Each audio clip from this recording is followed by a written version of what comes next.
Admiral Park Tae-won was sleeping in his quarters aboard New Geneva Station when his communication device screamed to life. He opened his eyes slowly, the way he always did. Park was not a man who rushed. He had learned long ago that panic helped no one. He read the message twice. Then he read it a third time. New Busan was gone. All of it. Every building. Every street. Every park. Where children played.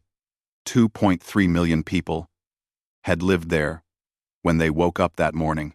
Now there was nothing but floating rock and ash. Park sat on the edge of his bed for a long moment. He did not cry. He did not scream. He simply breathed, slow and steady, the way his grandfather had taught him when he was a boy. His grandfather had survived 3 wars. He knew that grief could wait. Duty could not. The Valdori had done this. 3 months ago, humanity made first contact with the Valdori Empire. They came from the far side of the galaxy, a civilization that controlled over 200 star systems. Their ships were massive, covered in weapons. Their soldiers stood 8 feet tall with gray skin and 4 arms. They looked at humans the way a wolf looks at a rabbit. Ambassador Kim Yuna had tried everything.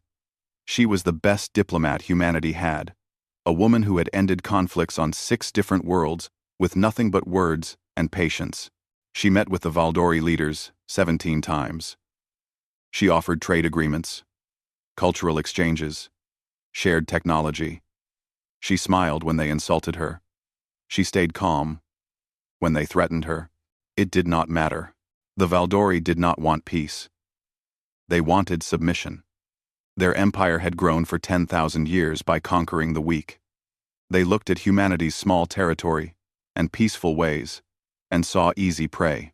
Your species will surrender all colonies to the Valdori Empire, their war master had said at the last meeting. Your people will serve us. This is not a request. Ambassador Kim had refused politely but firmly. Humanity did not surrender. Humanity did not serve.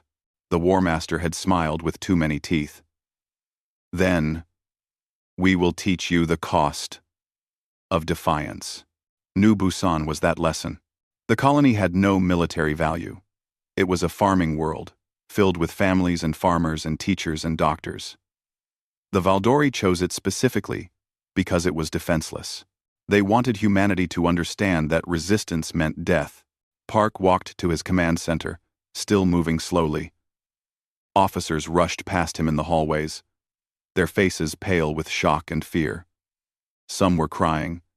Some were shouting. Park moved through them like a stone in a river, steady and unmoved. Captain Lee Dong-hyuk met him at the door. Lee was younger, still in his 30s, commander of the exploration vessel Horizon. His eyes were red. He had family on New Busan. Admiral, Lee said, his voice cracking. What do we do? Park did not answer immediately. He walked to the main display screen, where the destruction of New Busan played on loop. Valdori warships, hundreds of them, firing their weapons into a defenseless world.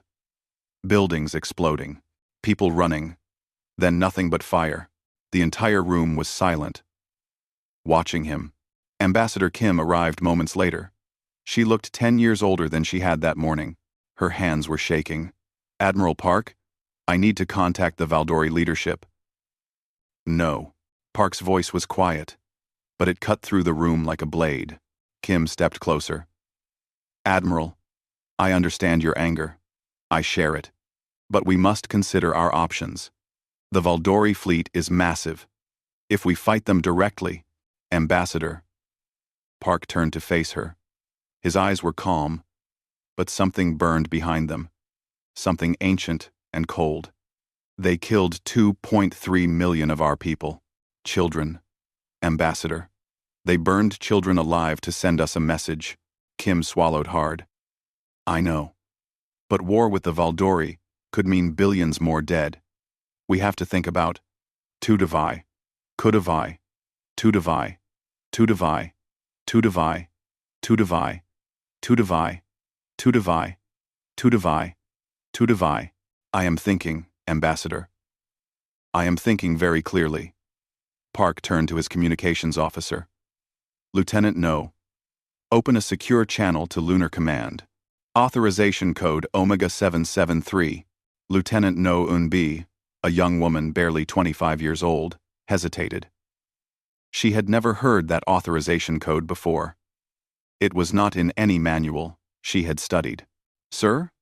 I don't recognize that code. You wouldn't. It's classified above your clearance level. Above everyone's clearance level in this room except mine. Park's voice remained calm. Enter it now.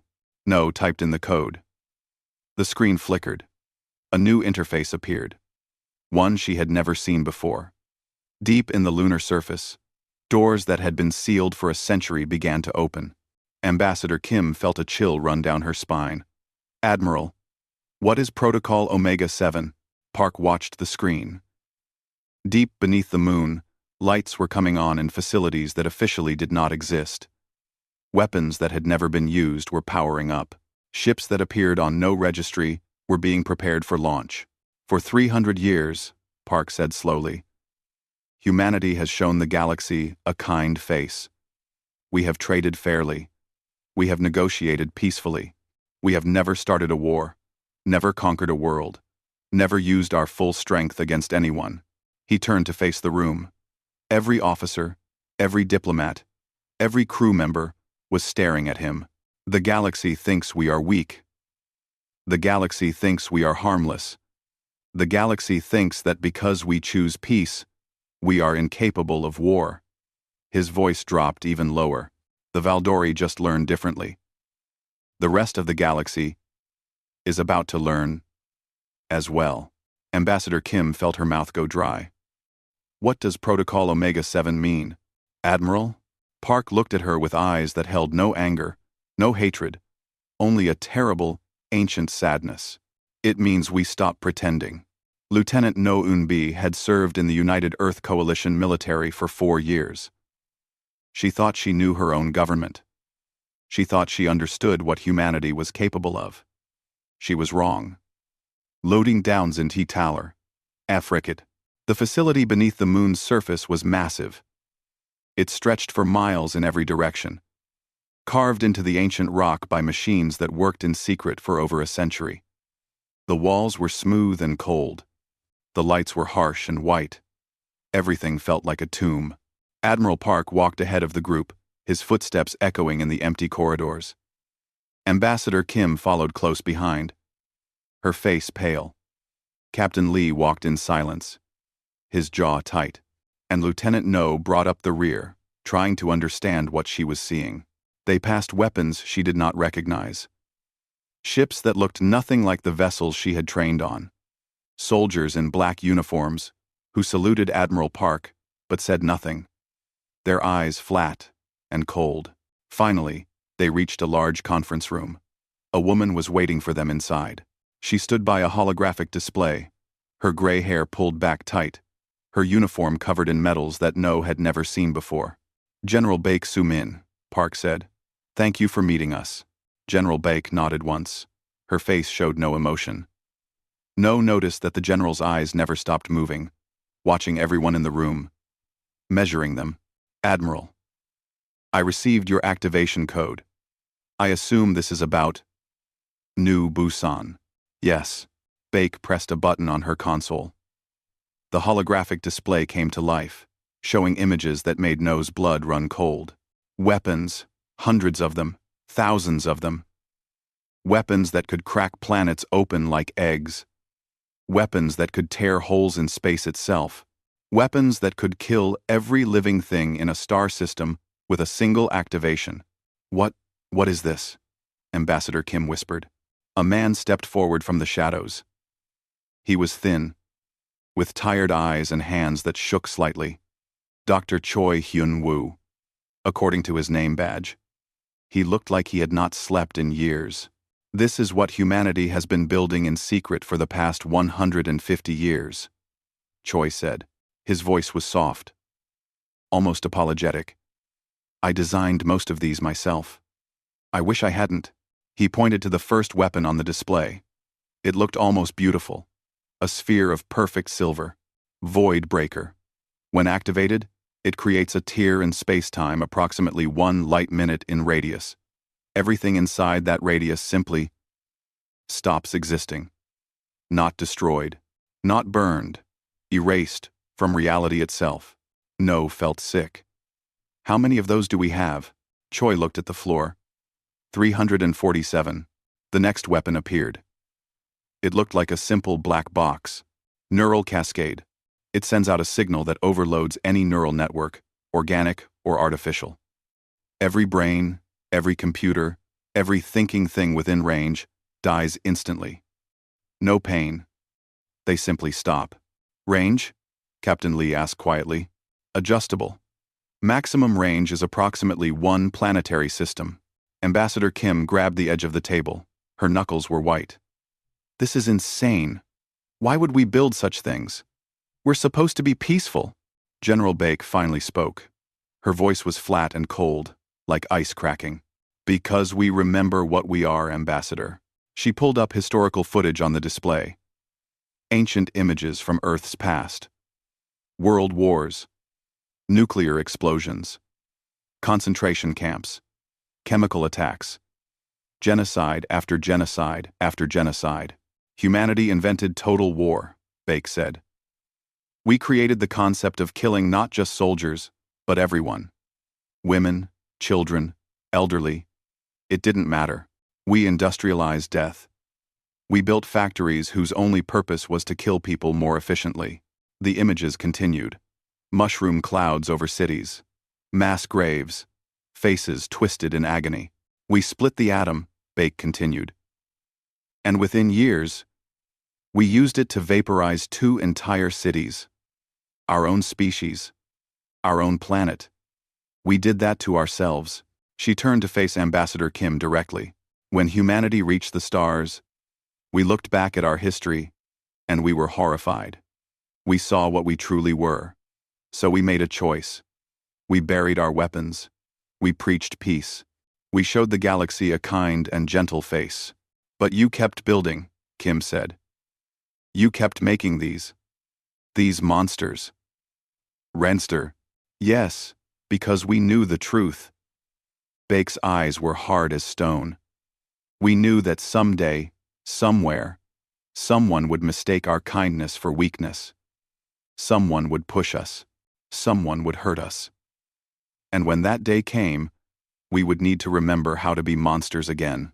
No stepped forward. Her voice was shaking.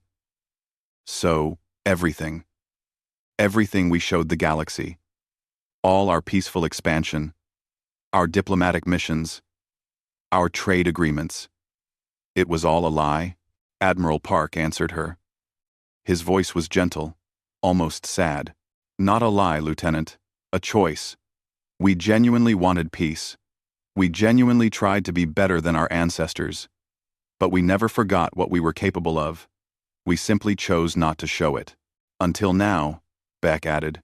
Park nodded slowly. Until now. He turned to the communications console. The Valdori have 1 main battle fleet. 4,000 warships. They are currently gathering to invade human space. They expect easy victory. Kerned. 4,000 warships. He began typing. Ambassador Kim, I need you to send 1 final message to the Valdori High Command. Tell them they have 1 standard cycle to surrender unconditionally. Tell them this is their only warning. Kim stared at him. They won't accept. They'll laugh at us. I know. Park's face was calm. But we have to give them the chance. We have to try 1 more time to avoid what comes next. Kim's hands trembled as she composed the message. She sent it into the void, knowing it would change nothing. Hours later, the response came. The Valdori War Master's face filled the screen. He was laughing, his forearms spread wide in mockery. Little humans, he said. You threaten us? You, with your tiny fleet and your peaceful ways? We will crush you like insects. Your colonies will burn. Your people will serve us as slaves, and there is nothing you can do to stop it. The transmission ended. Admiral Park stood in silence for a long moment. When he spoke, His voice was barely a whisper. They didn't listen. They never do. He turned to General Bake. Deploy the defense fleet to Kepler's Gate. Full combat authorization. Bake saluted. Understood, Admiral. As she left to give the orders, Lieutenant No watched the display, showing humanity's hidden arsenal. All those weapons. All that death, waiting to be unleashed. She finally understood the truth.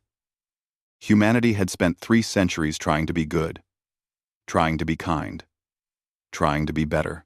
And in one terrible moment, the Valdori had forced them to remember what they really were. War Master Thex stood on the bridge of his flagship, the Eternal Conquest, and smiled. 4,000 warships followed behind him, the greatest fleet the Valdori Empire had ever assembled. Each ship was a mountain of metal and weapons, crewed by soldiers who had never known defeat. Today, they would crush humanity. The Kepler's Gate system was the main entrance to human space. Take this system, and the rest would fall like fruit from a dying tree. Thex had studied the humans carefully. Their fleet was small. Their weapons were primitive. Their people were soft, raised on peace and trade instead of war. This would not even be a battle. It would be an execution. War Master, his sensor officer called out. We are detecting human vessels ahead. Approximately 200 ships. Thex laughed. 200 against 4,000. The humans were either brave or stupid. Probably both. Open a channel, he commanded. I want them to hear their death sentence. The channel opened. On the other end, a human face appeared. A woman, young by human standards, with short, dark hair, and calm eyes. She wore a pilot's uniform with a patch that read, Ghost Squadron. I am War Master Thex of the Valdori Empire. You face the greatest fleet ever assembled. Surrender now, and your deaths will be quick. The human woman tilted her head slightly. This is Pilot Kang Mi-Ray, of the United Earth Coalition. We have a message for you from Admiral Park. Speak your message, then die. Kang smiled. It was not a friendly smile. The Admiral says, We warned you. The channel closed. Thex snorted. Arrogant creatures. All ships. Attack formation. Destroy them all. The Valdori fleet surged forward, weapons charging, hungry for blood. On the other side of the battlefield, Fleet Commander Yoon Jae-min watched the approaching enemy calmly. He sat in the command chair of the UES Thunder, the largest ship in the human fleet. Around him, his crew worked in silence. No one spoke. No one needed to. Commander, his tactical officer reported. Enemy fleet, entering weapons range in 3 minutes. Yoon nodded. All ships. Maintain current formation. Do not fire until my command. The human fleet looked small and weak. 200 vessels against 4,000. Any observer would have bet on the Valdori winning easily. Any observer would have been very, very wrong. The Valdori fired first. Thousands of energy beams and missiles streaked across space toward the human ships. The humans returned fire with what looked like standard weapons. Ships exploded on both sides. For the first 10 minutes, it seemed like a normal battle. The Valdori had numbers. The humans had skill. But numbers always won, in the end. Then Commander Yoon spoke 3 words. Drop the limiters. Across the human fleet, something changed. Hidden panels opened on every ship. Weapons that had never been shown to the galaxy emerged from beneath fake hull plates. Engine cores that had been running at 20% suddenly surged to full power. Ships that had seemed slow and weak suddenly moved like predators waking from sleep. On the Eternal Conquest, the sensor officer's voice cracked with fear. War Master! The human ships, they're transforming. Power readings are increasing by 300%. Thex stared at his display. The small human vessels were tearing through his formation like knives through paper. Their weapons cut through Valdori's shields, as if they did not exist.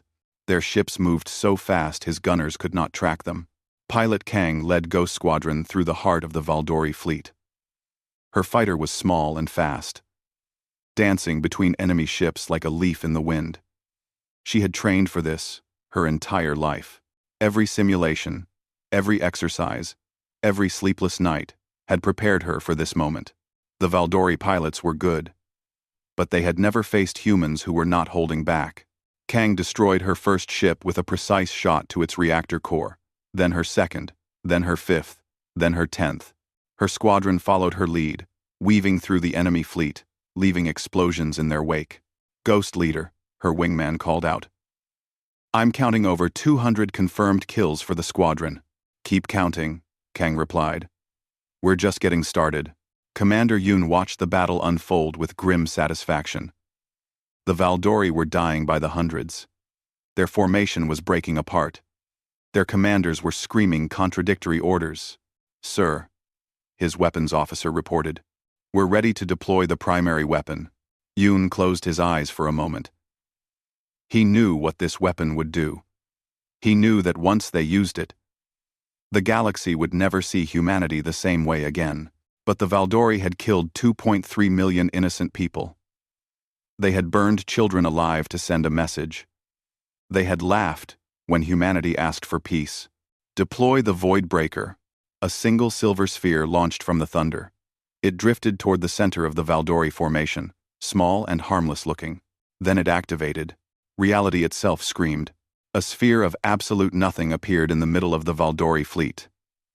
340 ships simply ceased to exist. No explosion, no debris. They were there, and then they were not. Erased from existence as if they had never been born. War Master Thex watched his fleet die around him. His confidence was gone. His arrogance was gone. Only fear remained. Impossible, he whispered. This is impossible, but it was happening. The humans were not weak. They had never been weak.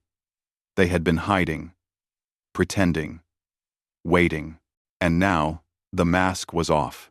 3 hours later, it was over. Of the 4,000 Valdori warships that had entered Kepler's gate, only one remained. The Eternal Conquest drifted alone, its weapons destroyed, its engines dead. Inside, War Master Thex sat in his command chair, surrounded by the bodies of his crew. Commander Yoon's face appeared on his screen. War Master, you will send a message to your empire. You will tell them exactly what happened here today. You will tell them what humanity is truly capable of. Thex's hands shook as he recorded the message. His voice cracked with terror. They were hiding. Gods help us, they were hiding everything. We attacked farmers and children, and we woke something terrible. Do not send more ships.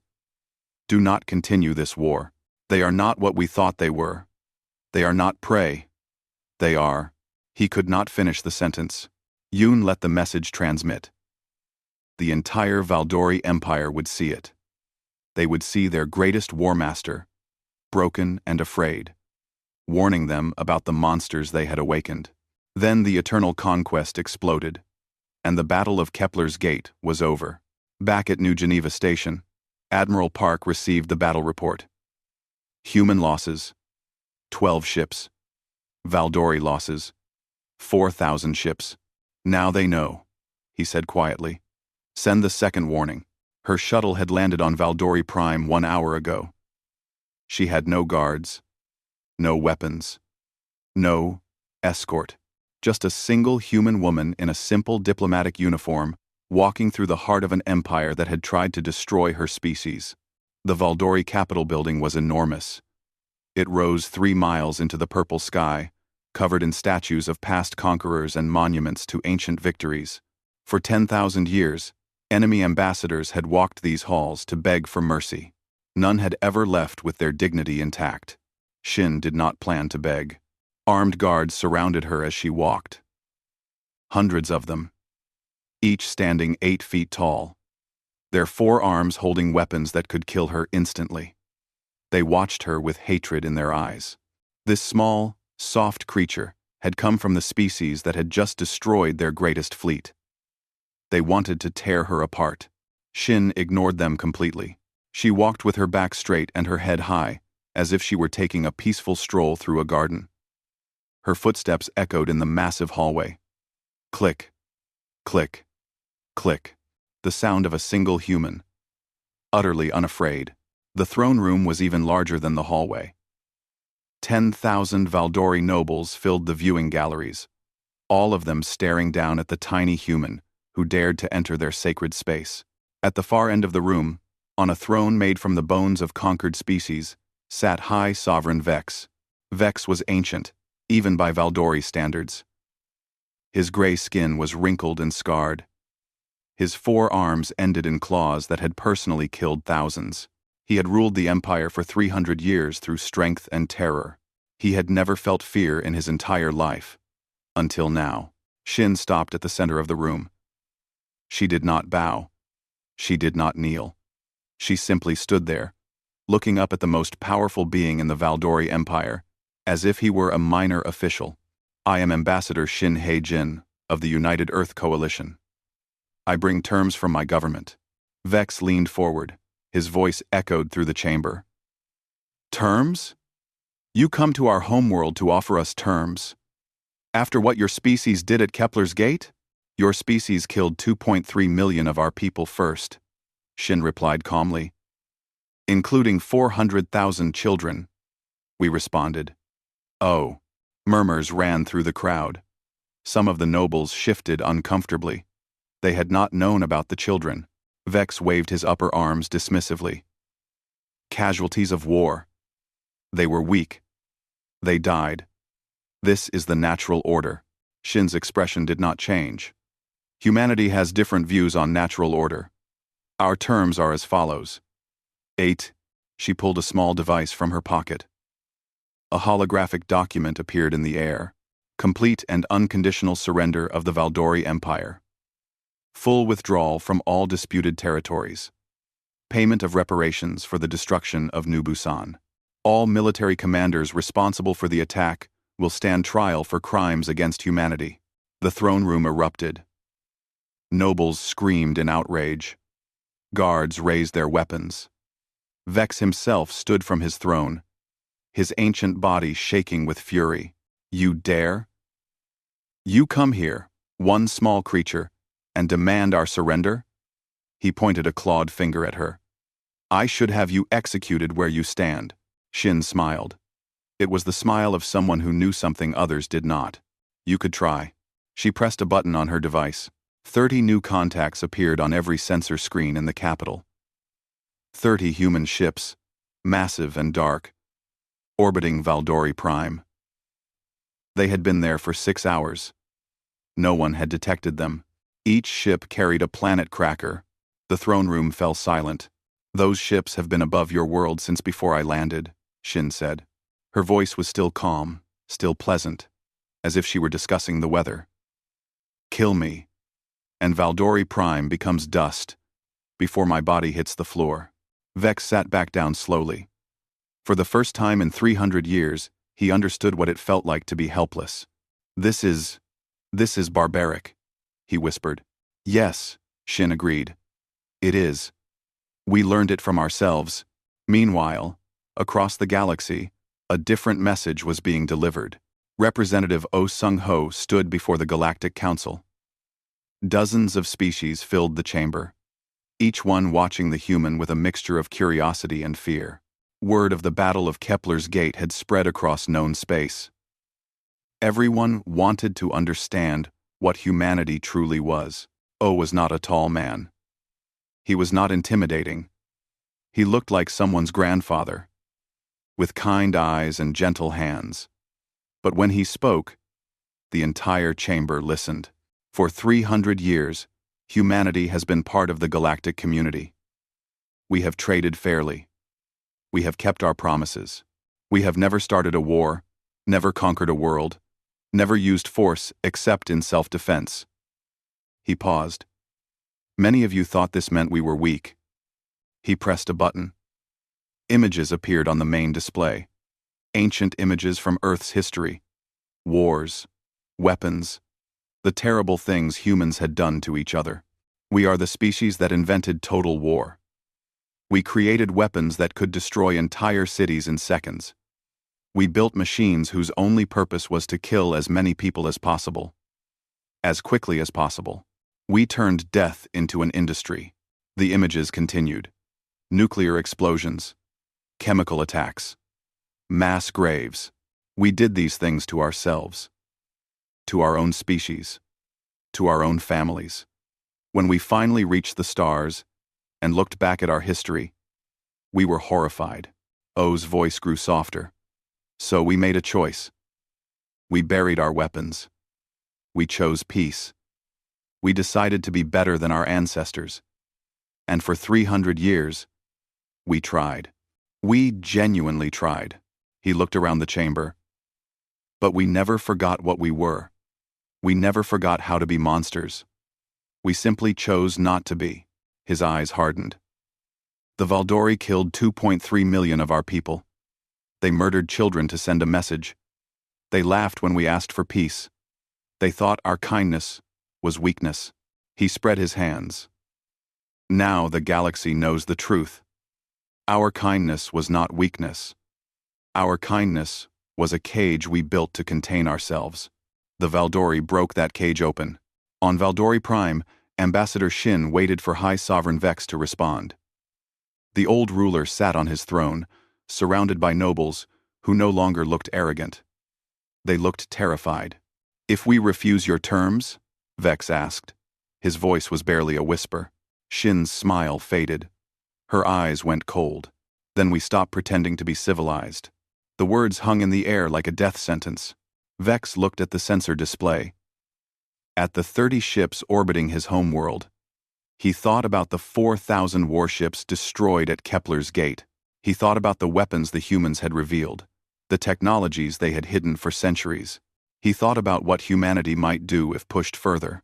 We accept your terms." The words cost him everything. His pride, his legacy, his empire's honor. But they saved his world. Shin nodded once. "A wise decision. The formal surrender documents will be ready within the hour." She turned and walked out of the throne room. Still alone. Still unguarded. The Valdori nobles watched her go in silence. They had thought they were the predators. They had been wrong. Admiral Park Tae-won stood at the observation window of New Geneva Station, looking out at the stars. Behind him, the station hummed with activity. Diplomats rushed to meetings. Military officers reviewed reports. The business of running an interstellar civilization continued, as it always did. But everything had changed. The Valdori Empire was gone. Not destroyed, but transformed. Their military leaders had been tried for war crimes. Their fleet had been reduced to a small defense force. Their conquered worlds had been freed. A civilization that had terrorized the galaxy for 10,000 years now lived under humanity's watchful eye. The galaxy had learned to fear humans. Park did not know if that was good or bad. He only knew it was true. Admiral, Ambassador Kim Yuna, appeared beside him. She looked older now, more tired. The past year had not been kind to her. "The Galactic Council meeting begins in 1 hour." Park nodded. "I'll be there." Kim hesitated. "The other species. They look at us differently now. They used to see us as friends, trade partners, good neighbors." She paused. "Now they see us as something else." "I know. Is that what we wanted?" Park was silent for a long moment. Outside the window, ships moved through space, carrying goods and people and ideas between worlds. Humanity's little corner of the galaxy was peaceful now. No one dared attack them. No one dared threaten them. But no one trusted them either. "It's what we needed," Park finally said. "Not what we wanted." Across human space, memorials were being built. Captain Lee Dong-hyuk commanded the official mission to New Busan. His ship, the Horizon, hung in space where the colony had once existed. There was nothing left now. Just debris and dust and memories. 2.3 million people had lived here. Families, children, dreams, all of it erased in a single act of cruelty. Lee stood on the observation deck, looking at the nothing that remained. Beside him, newly promoted Commander No Eunbi waited in silence. She had requested this assignment personally. She needed to see it. She needed to understand. "I had an aunt here," Lee said quietly, "and 3 cousins. The youngest was 7 years old. She wanted to be a pilot when she grew up." No did not know what to say. What words could matter in the face of such loss? "We won," Lee continued. "We destroyed the Valdori fleet. We brought their empire to its knees. We made the entire galaxy afraid of us." His voice cracked slightly. "None of it brings her back." A memorial beacon was launched into space. It contained the names of everyone who had died. 2.3 million names, floating forever in the void where they had lived. Lee spoke at the ceremony. His words were broadcast across human space. "We did not want this war. We did not seek this victory. For 300 years, humanity tried to be good. We buried our weapons. We extended our hands in friendship. We believed that kindness could be its own protection." He paused. "We were wrong." His voice grew stronger. "The Valdori taught us a terrible lesson. They taught us that some species see kindness as weakness. Some species see peace as an invitation to attack. Some species will hurt children to send a message." He looked at the memorial beacon, glowing softly in the darkness. "So we showed them what we really are. We showed the entire galaxy. And now, they understand that humanity is not weak. Humanity is not harmless. Humanity chose peace, but we never forgot how to make war." His final words echoed through space. "We mourn our dead. We honor their memory. And we promise them this: never again. Never again will humanity be caught unprepared. Never again will our kindness be mistaken for weakness. Never again will anyone burn our children and expect us to submit." Months passed. The trials ended. The treaties were signed. The galaxy slowly adjusted to the new reality. Commander No Eunbi was given a new assignment. She now trained young officers at the Lunar Military Academy, teaching them the truth about their species. "Humanity has 2 faces," she told her students. "One face is kind and gentle and peaceful. That face built libraries and hospitals. That face created art and music and beauty. That face reached out to the stars with open hands." She pulled up images of the weapons hidden beneath the moon. "The other face is something else. That face invented total war. That face split the atom. That face built weapons that can crack planets and tear holes in reality." Her students watched in silence. Most of them had grown up believing humanity was peaceful. Learning the truth was difficult. "We do not hide from what we are," No continued. "We do not pretend the monster does not exist. We acknowledge it. We study it. We understand it. Because only by understanding our capacity for destruction can we truly choose to be better." She looked at each student in turn. "Your job is not to forget humanity's violent past. Your job is to make sure we never have to use it again. But if someone forces our hand—" She paused. "You will be ready." Admiral Park retired 3 years after the war. He bought a small house on Earth, in the mountains of Old Korea, where his grandfather had lived. He planted a garden. He watched the seasons change. Sometimes, visitors came. Ambassadors and generals and politicians who wanted his advice. He gave it freely, then sent them away. He was tired of war. Tired of power. Tired of being the man who had unleashed humanity's hidden nature on an unsuspecting galaxy. One evening, he received a message. A new species had been testing human borders, raiding small colonies, taking hostages. They did not believe the stories about humanity. They thought the tales of Kepler's Gate were exaggerated. Park read the message slowly. He thought about calling the current military command. He thought about offering advice. Instead, he simply forwarded the message to Admiral Kim, his successor, with 3 words attached. "You know what to do." He knew exactly what would happen next. A warning would be sent. The new species would ignore it. And then, humanity would remind the galaxy, once again, what they truly were. Park walked outside and looked up at the stars. Somewhere out there, ships were preparing for battle. Weapons were being loaded. Officers were receiving orders. Humanity had tried so hard to be good. They had buried the monster so deep. But the galaxy kept digging it up. Every few years, some species decided to test them. Every few years, humanity had to remind everyone. "We warned you," Park whispered to the stars. "We always warn you. Why do you never listen?" The night sky held no answers. Only the cold light of distant suns, shining down on a species that had never wanted to be terrifying, but was, anyway.